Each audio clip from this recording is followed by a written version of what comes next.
Selamat berjumpa lagi pada kuliah kali ini. Dan pada kali ini kita akan membicarakan tentang budidaya tanaman transgenik untuk pengendalian hama dan penyakit tanaman. Dan khusus pada kali ini kita akan membahas tentang perkembangan budidaya tanaman transgenik dan mekanisme ketahanannya tentu terhadap hama dan penyakit. Karena tanaman transgenik ini banyak digunakan untuk mengendalikan hama dan penyakit tumbuhan di berbagai negara, terutama negara-negara maju sudah mengadopsi tanaman transgenik ini sebagai metode untuk mengendalikan hama dan penyakit tanaman. Nah, kalau kita lihat dari berbagai aspek atau tujuan dari pengembangan tanaman transgenik, nah ini kalau kita lihat di sini bahwa tanaman transgenik itu pertama dia dikembangkan untuk mendapatkan hasil yang lebih tinggi.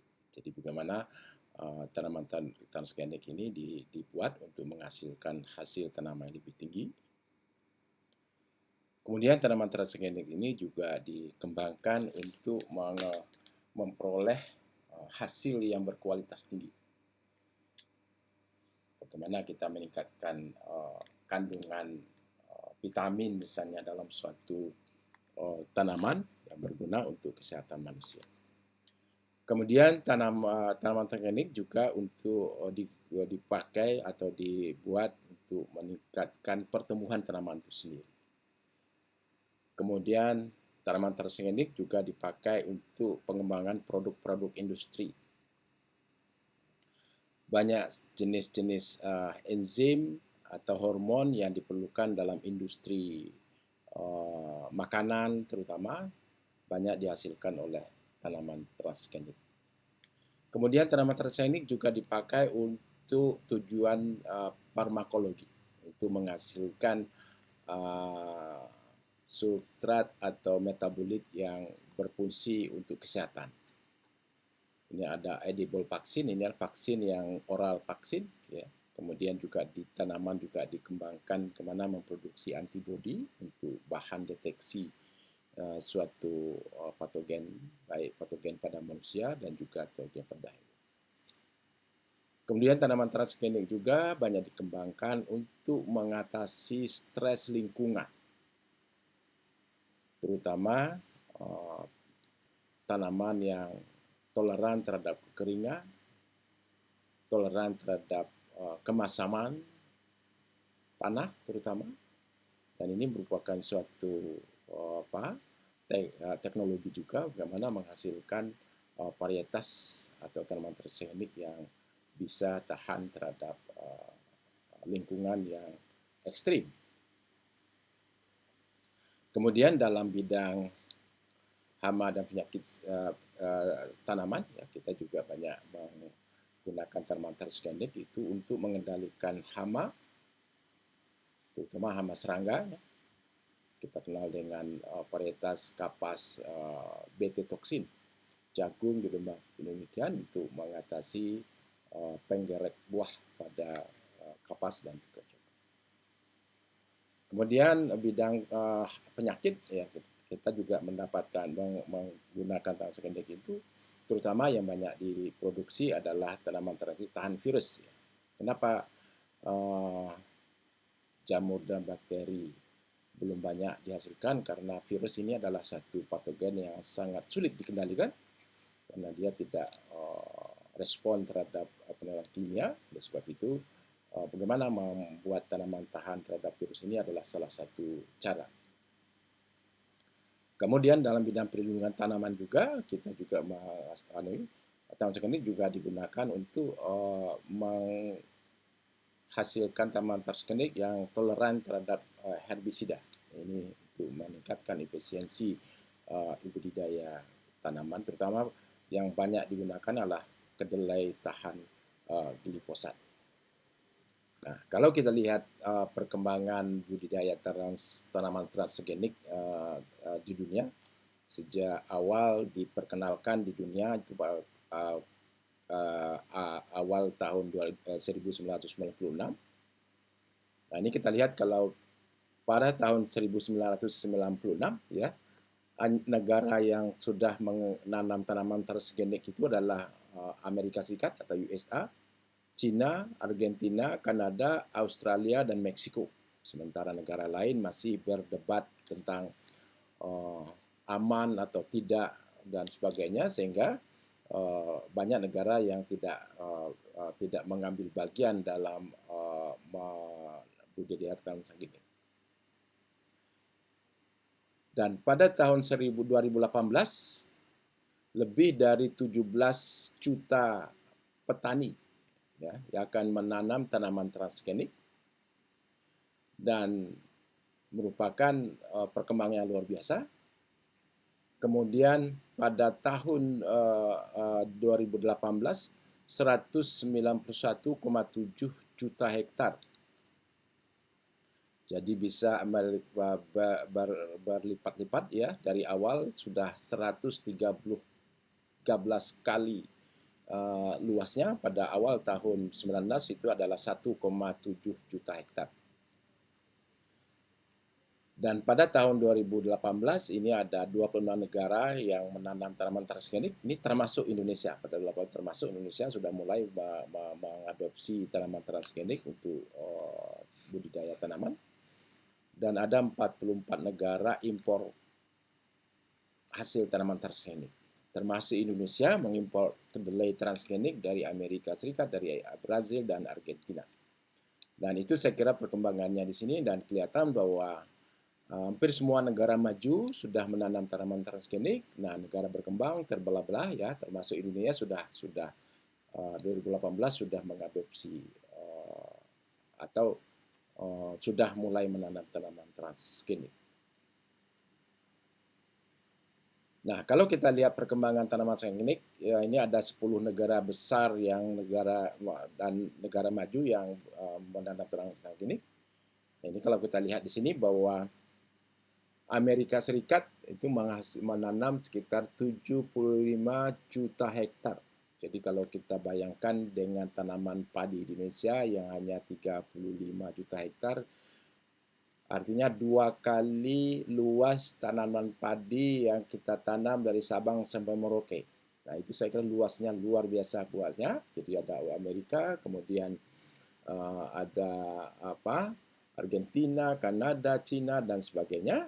Dan kalau kita lihat di grafik perkembangannya, bahwa kelihatan bahwa sampai tahun 2015 barangkali negara maju sudah jauh lebih banyak menanam tanaman transgenik. Dan tapi pada tahun 2016 ini sudah mulai negara berkembang sudah mulai menanam, termasuk Indonesia pada tahun 2018. Dan sekarang di dunia ini ada 185 juta 1 juta hektar tanaman transgenik yang ditanam untuk berbagai tujuan seperti apa yang saya sampaikan tadi, tujuan-tujuan yang perkembangan tanaman transgenik itu. Nah, kalau kita lihat persepsi, ini banyak yang ini persepsi masyarakat terhadap tanaman transgenik, atau sini disebut GMO, ini adalah genetic modified organism. Jadi bahan pangan berasal dari tanaman transgenik. Nah, ini ada survei tahun 2001, ini kira-kira 4 tahun sejak dimulai pengembangan tanaman transgenik, di mana ini semua surveinya di Amerika ya. Jadi pada tahun 2001 ini di supermarket di Amerika sudah banyak sekali tanaman transgenik.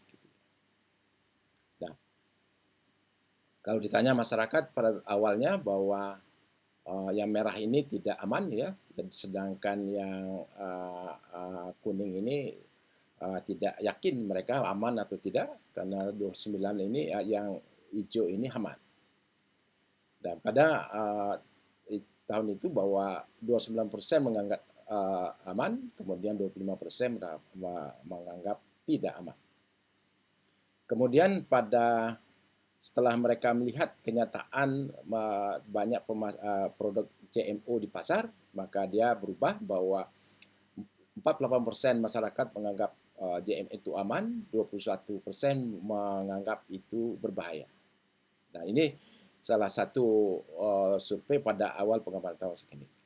Dan sekarang tanaman transgenik itu sudah mendominasi tanaman budidaya di negara-negara maju, terutama di Amerika, ya, Eropa, Cina dan sebagainya. Dan ini dan selama 23 tahun ini belum ada laporan yang berarti tentang laporan apa yang membuat dampak negatif di tanaman transgenik di negara-negara maju. Nah, ini jadi PR bagi kita semua. Kenapa justru di Amerika yang standar kesehatannya tinggi sekali dia tidak mempermasalahkan, tapi negara-negara berkembang yang baru menerapkan pertanian modern sudah masih belum menentukan sikap yang jelas. Tapi seperti Amerika, Australia dan seluruh negara Eropa itu sudah menganggap bahwa tanaman transgenik dengan tanaman non transgenik itu satu hal yang sama saja, tidak menimbulkan bahaya yang berarti yang harus dicurigai atau diatasi dengan melarang tanaman transgenik. Dan ini adalah jenis-jenis tanaman transgenik yang sudah dibudidayakan, dikomersialkan. Nah, coba kita lihat di sini bahwa yang pertama ini adalah jagung BT, jagung transgenik. Ini adalah contoh vigor tanaman jagung yang mengandung gen ketahanan terhadap penggerak buah, ya. Ini mulus, ya. Kemudian sebelahnya ini adalah transgenik tomat yang delay fruit ripening. Dia bisa tahan lama karena ada gen yang dimasukkan dalam kromosom tomat ini yang bisa menghambat daya kerja enzim yang membuat tanaman buah itu cepat busuk. Kemudian kalau dilihat di tengah ini adalah beras putih, ini non transgenik. Sedangkan merah ini adalah golden rice, ini GMO, ya, tanaman padi transgenik yang meningkatkan kandungan beras itu, terutama kandungan vitamin A-nya. Ini banyak ditanam di daerah Afrika yang untuk memenuhi vitamin A bagi masyarakat di remote area, ya. Jadi dia suruh menanam dan konsumsi, dan secara tidak langsung dia adalah suplai vitamin A untuk para masyarakat pedesaan. Di sampingnya ini adalah tanaman pepaya, ini yang tahan terhadap virus, ya. Jadi di Hawaii, negara bagian Amerika yang penghasil utama pepaya, itu banyak masalah tentang papaya ring spot virus, ya. Jadi di situ dibuatlah tanaman transgenik yang tahan terhadap virus itu. Kemudian bahwa ini adalah kedelai transgenik yang tahan herbisida. Jadi dibuat tanaman transgenik dengan transfer gen yang bisa menghambat daya kerja glifosat pada kedelai, sehingga tanaman kedelai ini tahan terhadap glifosat. Nah, oleh sebab itu dia akan meningkatkan efisiensi penyiangan. Jadi penyiangan tidak perlu lagi kita takut tanaman kedelai ini mati karena herbisida, tapi kita semprot, herbisida ditahan, kemudian gulmanya akan mati. Nah, itu saya kira ini kira-kira yang berhubungan dengan budidaya tanaman itu ada di sini, yang intinya hubungan dengan budidaya tanaman yang banyak dikomersilkan tanaman transgenik di seluruh dunia. Nah, kalau kita lihat tanaman transgenik yang sudah dikomersilkan di seluruh dunia, di negara-negara yang menanam tanaman transgenik yang di seluruh dunia, kira-kira tanaman yang digunakan membawa karakter, ini adalah 5 besar karakter tanaman transgenik yang sudah dikomersilkan. Pertama, tahan terhadap hama serangga.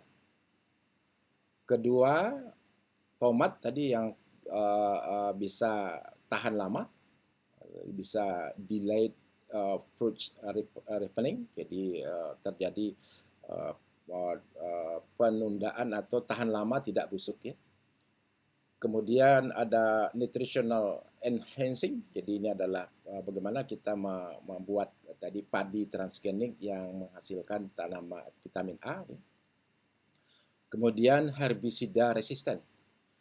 Di herbicide resisten ini tadi tanaman terutama kedelai yang tahan terhadap glifosat sehingga efisiensi budidayanya sangat efisien terutama dalam hal penyiangan.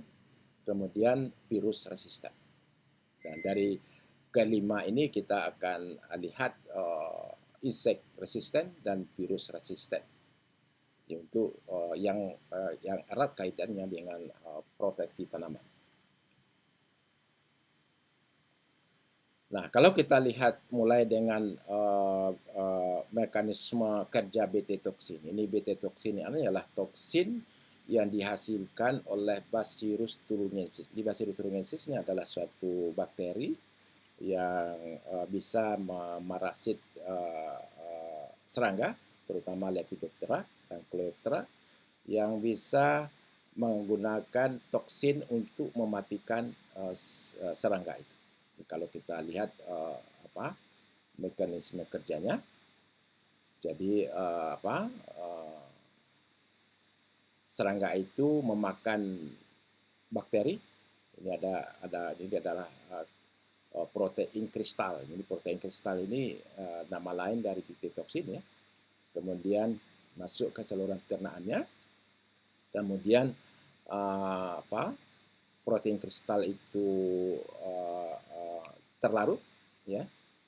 Setelah terlarut kemudian terjadi pemecahan kristal ini menjadi toksin. Jadi ada Bt toksin di sini asalnya kristal. Kemudian di lumen atau stomat dari serangga itu ada spesifik binding reseptor. Jadi ada reseptornya terhadap toksin. Jadi kalau tidak ada reseptornya, dia tidak akan dikenal dan tidak berbahaya. Oleh sebab itu, Bt-toksin ini selektif juga terhadap serangga-serangga tertentu karena berhubungan dengan reseptornya itu. Kemudian Bt-toksin itu akan masuk ke pokuala dari sel, kemudian akan mematikan serangga itu sendiri. Nah, protein kristal ini kalau kita sudah belajar sebelumnya adalah protein ini adalah hasil dari ekspresi gen. Jadi Bacillus thuringiensis ini mengandung gen yang akan memproduksi. Nah, DNA-nya itu kita isolasi, kemudian kita konstruksi dan kita pindahkan ke dalam kromosom tanaman. Nah, kalau kita lihat lebih detail sini bahwa ini adalah Bacillus thuringiensis, basil ya. Kemudian dia akan memproduksi toksin pada saat bersporulasi. Sporulasi ini biasanya pada mulai struktur istirahat dari Bacillus ini dia akan membuat toksin. Nah, kristal protein ini akan masuk, kemudian akan masuk ke dalam sistem perisaluran, kemudian terlarut, kemudian terjadi aktivasi seperti tadi. Bt-toksin ini akan berubah menjadi protein kristal ini akan berubah menjadi toksin, dan toksin itu akan ditangkap oleh binding cell dari lumen daripada serangga, kemudian masuk ke dalam sel, kemudian sel itu akan mati. Ini adalah bentuk 3 dimensi dari molekul protein.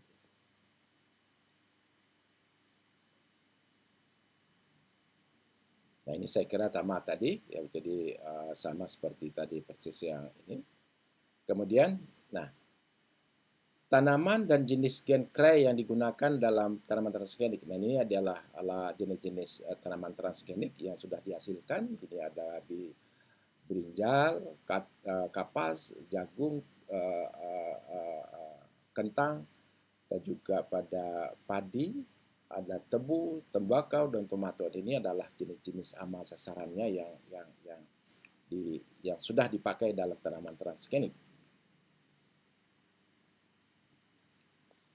Nah, ini saya kira kelanjutan ini, saya kira ini jenis-jenis apa tadi ini. Jadi ada krai 1A, ada 1A B, A1A C, ini adalah sasarannya adalah Lepidoptera. Artinya apa? Bahwa toksin itu hanya bekerja pada Lepidoptera. 1B sampai C dari Lepidoptera paling banyak digunakan. Krai 2 ini juga selain Lepidoptera, dia juga bisa mematikan Diptera. Ini biasa digunakan untuk nyamuk ya, barangkali ini banyak sekali untuk pemberantasan dalam ilmu entomologi kesehatan ini digunakan sebagai untuk mematikan nyamuk. Kemudian krai 3 ini Coleoptera juga, krai 4 ini Diptera, kemudian krai 5 Diptera dan Coleoptera. Jadi umumnya adalah Lepidoptera dan Coleoptera yang bisa dimatikan oleh BT toksin. Nah, kalau kita lihat tanaman transgenik, bagaimana kita memproduksi tanaman transgenik dan jadi tanaman transgenik memproduksi BT toksin, kemudian serangga yang memakan tanaman akan keracunan dan mati.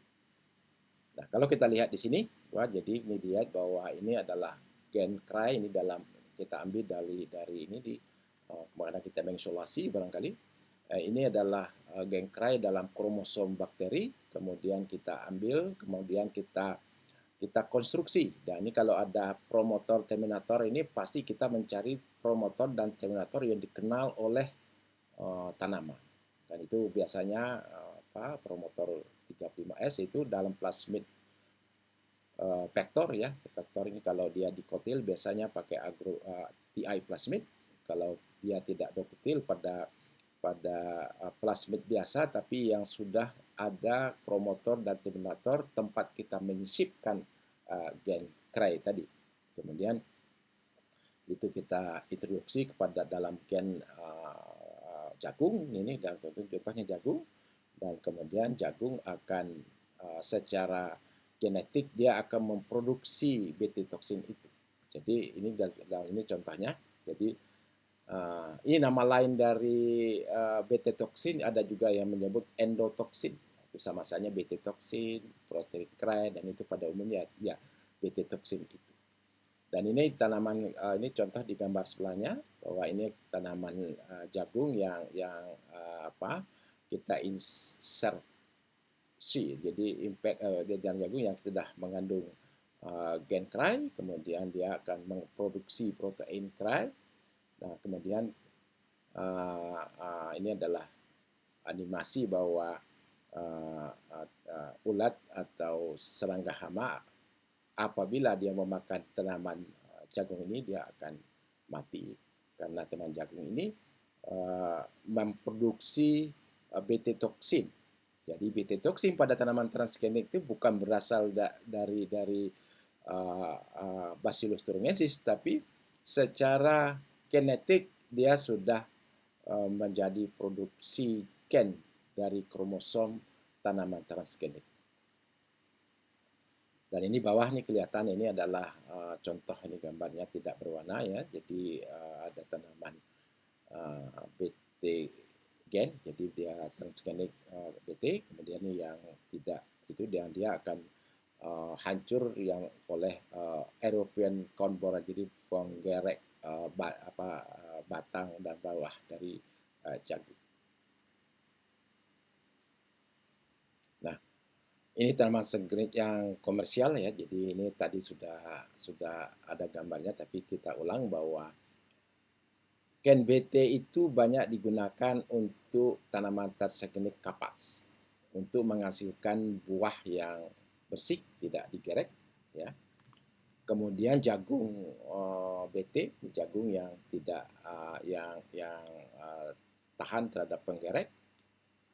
Kemudian kalau virus banyak sekali, tapi salah satu contoh yang banyak dikomersilkan di Amerika adalah pepaya tahan terhadap virus ya. terutama purpaya ring spot virus.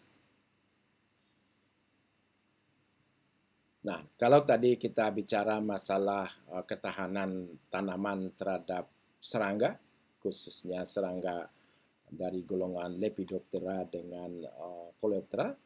Nah, kalau kita lihat di gambar ini ada gambar tanaman pepaya di Hawaii yang terinfeksi atau diserang oleh purpaya ring spot virus. Jadi kalau ini adalah di lapangan, inilah bentuk tanamannya, dan buahnya itu khas picik, jadi ada bercak yang bercincin, jadi makanya dia disebut ring spot virus. Jadi ini kalau sudah bentuk buahnya seperti ini tidak mempunyai daya jual sama sekali, artinya tidak laku dijual karena tidak menarik dan juga kualitasnya sangat rendah. Nah, kalau kita lihat mekanisme ketahanan molekuler tanaman transgenik terhadap virus tumbuhan, dia ini dibagi dua, jadi ada yang berbasis protein dan ada yang berbasis RNA. Berbasis protein itu apa artinya? Bahwa ada spesifik protein produk dari tanaman transgenik yang bisa menghambat proses perkembangan virus dalam tanaman. Kemudian kalau dia berbasis RNA, jadi ini adalah RNAi, ini adalah RA interferon mediated. Dalam literatur itu lebih banyak diistilahkan dengan siRNA atau small interferon RNA.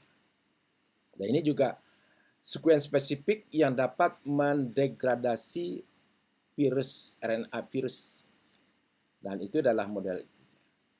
Dan dalam virus kita mengenal dengan istilah pathogen derived gen resistant. Jadi gen ketahanan ini itu kita ambil dari virusnya itu sendiri. Dan ini spesifik bahwa ini kalau tadi tahan hama, gen tahannya itu kita ambil dari bakteri. Kalau tahan virus ini, gen ketahanannya kita ambil dari bagian gen dari virus itu sendiri. Gimana kita lihat selanjutnya? Nah, tanaman yang terkini yang mengekspresikan protein, biasanya kod protein, tapi ada juga protein movement protein dan sebagainya yang berfungsi sebagai gen ketahanan. Jadi tanaman terkini yang menghasilkan protein virus biasanya gen kod protein mempunyai mekanisme ketahanan. Pertama, menghalangi replikasi virus dengan menghambat pelepasan asam nukleat virus dalam sitoplasma sel. Itu salah satu mekanisme. Kedua, gen atau produk protein dari tanaman transgenik itu menghambat terjadinya translokasi virus dalam tanaman sehingga penyakit virus itu tidak dapat berkembang. Nah, ini tadi gambar ini sudah ini, jadi nanti tanaman transgenik akan menghasilkan protein spesifik sesuai dengan transgen yang kita buat dari potongan gen virus. Jadi kalau dia dioperasikan sehingga terjadi penghambatan atau ketahanan terhadap virus. Nah, kalau kita lihat konstruksi gen ketahanan terhadap virus menggunakan bagian genom virus, jadi dia tidak kita isolasi dari tempat lain, tapi kita gunakan bagian dari genom virus itu. Nah, coba kalau kita lihat ini, jadi kemudian pertama yang kita lakukan ini, kalau ini virus ini karena saudara pernah dapat virologi tumbuhan, bahwa ini adalah genom virus, kemudian kita isolasi gen kod protein dengan teknik RT-PCR. Jadi kita karena dia RNA, bagaimana kita buat DNA, kita buat reverse transcription polymerase chain reaction. Jadi dia tidak lagi kita pakai karena kita buat dari RNA, jadi tidak pakai kita buat potongannya itu.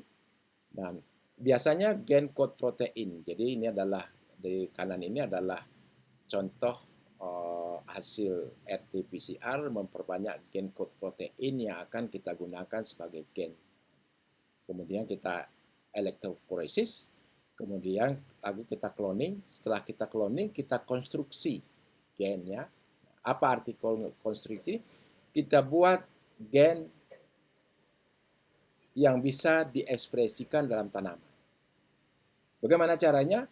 Ya menambahkan promotor dan terminator yang spesifik untuk tanaman. Nah, coba kita lihat selanjutnya.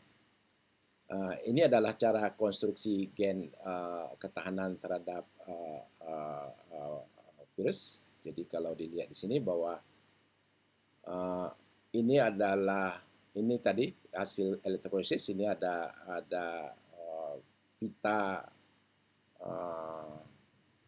pita ini adalah pita DNA ya. Jadi dalam hasil elektroforesis DNA. Kemudian kita cloning dalam plasmid seperti yang kita kuliah yang lalu, adalah PGMT-IC ini. Kemudian kita seleksi dengan biru kuning, kemudian kita sequencing. Ini adalah sequence code protein. Dan itu kemudian kita buat konstruksinya.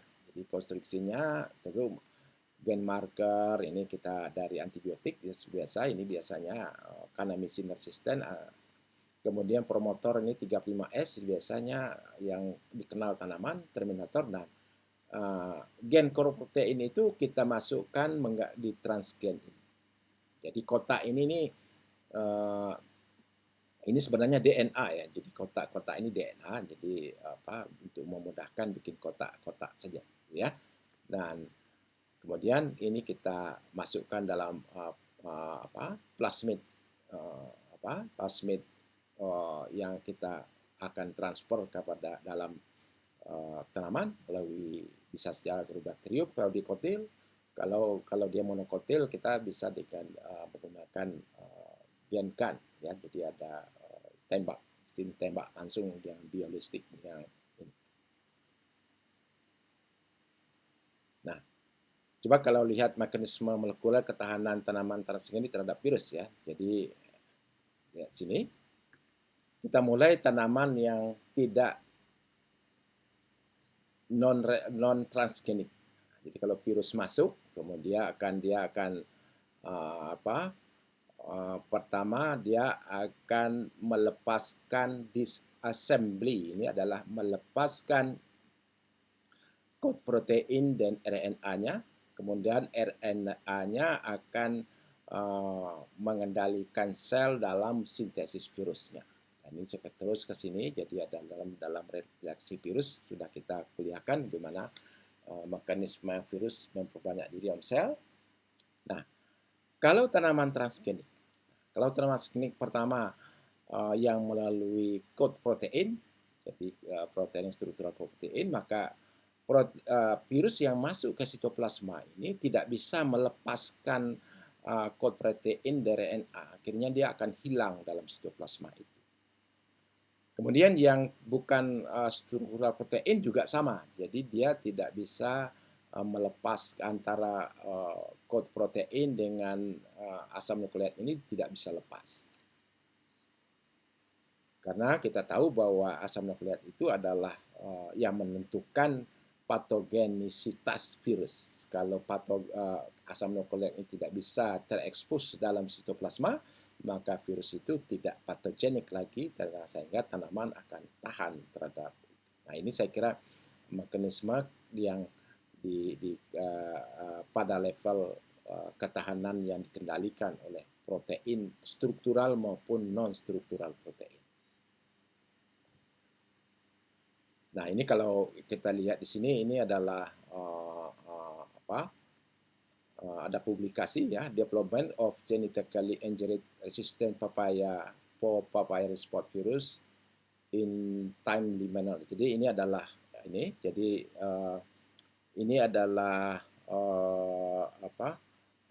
gen dari papaya ring spot virus, ini genomnya. Kemudian kita akan mengambil gen kod protein. Ini CP ini adalah kod protein. Kemudian gen CP itu kita konstruksi sesuai dengan konstruk yang kita buat. Ya, jadi adalah ini gen kod protein. Kemudian kita introduksi ke dalam plasmid. Plasmid ini adalah dari TI plasmid, ya. Kemudian dari TI plasmid ini kita transformasi ke dalam sel dari pepaya. Kemudian pepaya kita regenerasi sampai tanaman. Dan ini adalah tanaman transgenik yang kita inokulasi pepaya Rhizosphaerus, kelihatan tahan. Kemudian kalau non transgenik ini sudah kelihatan gejalanya parah dan tidak bisa tumbuh.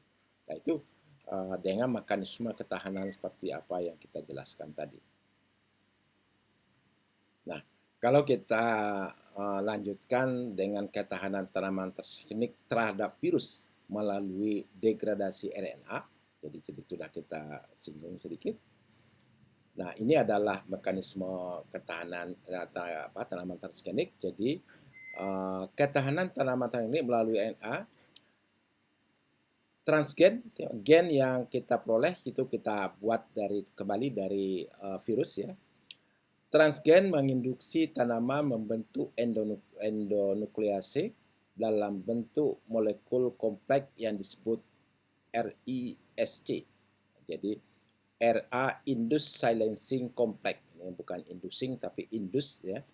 Kemudian RISC akan memotong genom virus yang menyerang dalam sitoplasma sel yang mengakibatkan virus tidak bisa berkembang dan menginfeksi tanaman. Nah, ini jadi kalau gen tanaman ini kita konstruk gen kita harus bisa membuat hairpin di sini double ini. Kemudian di share ini ada endonuklease dari tanaman, dia akan potong membentuk potongan-potongan RNA ini. RNA ini akan bergabung dengan agronaut ini protein tanaman. Nah, membentuk kompleks yang disebut RISC. Kemudian RISC ini akan membentuk kompleks dengan enzim tadi, dia akan memotong. Nah, ini saya kira ini adalah mekanisme umum. Kalau kita lihat lebih detail tentang bagaimana cara dia dan ini kalau kita kembali mekanisme molekuler terbentuknya RISC yang berfungsi sebagai endonuklease yang akan memotong genom virus. Jadi ini adalah sebenarnya ini regulasi gen secara epigenetik, ya. Jadi regulasi setelah transkripsi dikenal dengan istilah PGPS atau post translation gene silencing. Nah, ini adalah mekanisme molekulernya. Sebenarnya dia terjadi secara alami. Kalau tanaman itu kemasukan suatu benda asing atau dia ingin menyetop terjadinya ekspresi gen, makanya dia akan memproduksi atau small RNA. Jadi adalah Ini akan menghasilkan dan dia akan menginaktifkan messenger RNA sehingga messenger RNA itu tidak bisa ditranslasi. Kalau dia tidak bisa translasi, berarti dia akan dia tidak bisa mengekspresikan gen. Ini dalam buku molekuler biologi sangat jelas, ini umum. Dan dari segi patologi terutama virus, kita akan mengambil sisi itu sebagai pengetahuan bagaimana kita membuat tanaman tahan terhadap virus. Nah, mekanisme pertahanan terhadap tanaman terhadap infeksi virus melalui induksi pembentukan RISC di sini. Jadi di sini pertama bahwa kalau ini mekanisme alami. Jadi kalau tanaman tahan terhadap virus, kira-kira dia seperti ini. Jadi kalau virus masuk ke tanaman, kemudian terjadi replikasi RNA virus dalam tanaman, itu dalam replikasi akan ada berpasangan tertentu double stranded RNA. Nah, double stranded RNA ini menjadi sasaran dari endonuklease. Jadi yang disebut diser, ini adalah endonuklease, akan memotong RNA double stranded ini membentuk potongan-potongan RNA double stranded ini, dan potongan-potongan ini akan bergabung dengan AGO, ini agronot, ya ini adalah protein spesifik tanaman, akan bergabung membentuk kompleks namanya RISC. RISC ini adalah kompleks RNA itu yang mempunyai daya kerja endonuklease yang akan memotong RNA yang sama dengan yang menginduksi. Jadi RSC itu akan menghambat dengan cara memotong gen virus itu sendiri. Ini adalah urutan-urutannya. Nah, kalau kita lihat mekanisme transgen masih membentuk molekul ini adalah bagaimana kita membuat transgennya. Jadi pertama ini adalah genom dari potivirus, ya. Kemudian kita buat konstruksi terbalik karena kita harus mengekspresikan hairpin, ya. Jadi akan dibalik. Jadi ada struktur terbalik di sini. Kenapa kita ingin dia akan berpasangan antara dalam itu, jadi akan membentuk hairpin seperti dalam sitoplasma. Kemudian hairpin itu tentu adalah double stranded dari RNA, kemudian dipotong dengan ini, kemudian akan menghasilkan RISC. Ini akan mendegradasi virus kalau masuk ke dalam tanaman. Coba kita lihat lebih detail lagi di dalam slide sebelumnya. Slide-nya. Nah, ini kita hanya ini seperti kali slide selanjutnya barangkali yang lebih. Nah, ini slide ini jadi kelihatan bahwa ini adalah transgen dalam kromosom tanaman, kemudian dia ekspresikan membentuk RNA seperti ini. RNA ini akan dipotong oleh diser, kemudian diser ini akan membentuk small interferon RNA ini, RNA kecil, kemudian kecil akan bergabung dengan protein agronot, kemudian agronot akan membentuk kompleks, ya ini adalah RISC, kemudian RISC ini. Nah, kemudian dalam tanaman itu apabila ada virus yang masuk, maka ROC akan memotong genom virus itu menjadi potong-potongan sehingga virus itu menjadi mati atau inaktif. Dan itu cara-cara kerja siklus ini ada 6 tahap yang ini coba saudara perhatikan lebih detail dengan modal pengetahuan molekuler biologi tentu, ya. Jadi pelan-pelan bahwa ini kira-kira ini yang terjadi. Dan kalau saudara lihat dalam publikasi internasional, saudara ketik aja small interferon RNA plant virus, yang akan ribuan publikasi yang sudah dipublikasikan di tingkat internasional. Jadi saudara kalau ingin mendalami ini, saya kira banyak sekali publikasi internasional, ya. Tapi prinsipnya ini adalah seperti ini. Jadi mungkin di berbagai tanaman, ada tanaman pangan, hortikultura, tanaman hias, dan sebagainya. Nah, ini adalah contoh ini, jadi saya kira ini adalah evaluasi kasapa. Ini adalah ubi kayu yang di transgenik, ini banyak diusahakan di Afrika, ya. Jadi penghasil kasapa terbesar ini di Afrika. Jadi ini adalah tanaman transgenik yang mengandung small interferon RNA. Kalau ini adalah yang susceptible, ya, tidak mengandung itu. Kemudian kalau yang ini sebelah kiri adalah sensitif atau susceptible, dan ini adalah tanaman ubi kayu yang mengandung dan transgenik yang mengandung small interferon RNA, terutama untuk kasapa mosaic virus. Nah, ini contoh tanaman transgenik yang sudah dibudidayakan di berbagai negara, ya. Jadi adalah virus, ya. Kemudian ada potivirus, ini adalah soybean mosaic virus, ini kedelai, ya. Ini melalui kod protein.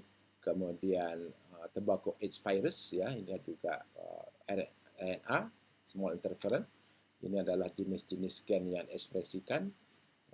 Kemudian African Cassava mosaic virus, ini adalah scRNA. Ini adalah publikasinya. Ini banyak sekali di seluruh dunia ini banyak sekali tanaman-tanaman subklinik yang dan akhir-akhir ini small interferon A ini lebih banyak digunakan karena dia sangat efisien dan gen yang tidak panjang, kemudian dia juga bisa sistemik dan juga sangat tahan terhadap virus. Dan ini banyak pada awal dulu orang banyak menggunakan gen code protein, tapi akhir-akhir ini orang banyak menggunakan gen penginduksi siRNA atau small interferon. Nah, itu saya kira kuliah pada hari ini, dan mudah-mudahan saudara bisa ngerti, dan saya harap saudara bisa memperhatikan dan menonton video ini berkali-kali sebelum mengikuti kuliah yang akan kita lakukan pada minggu depan.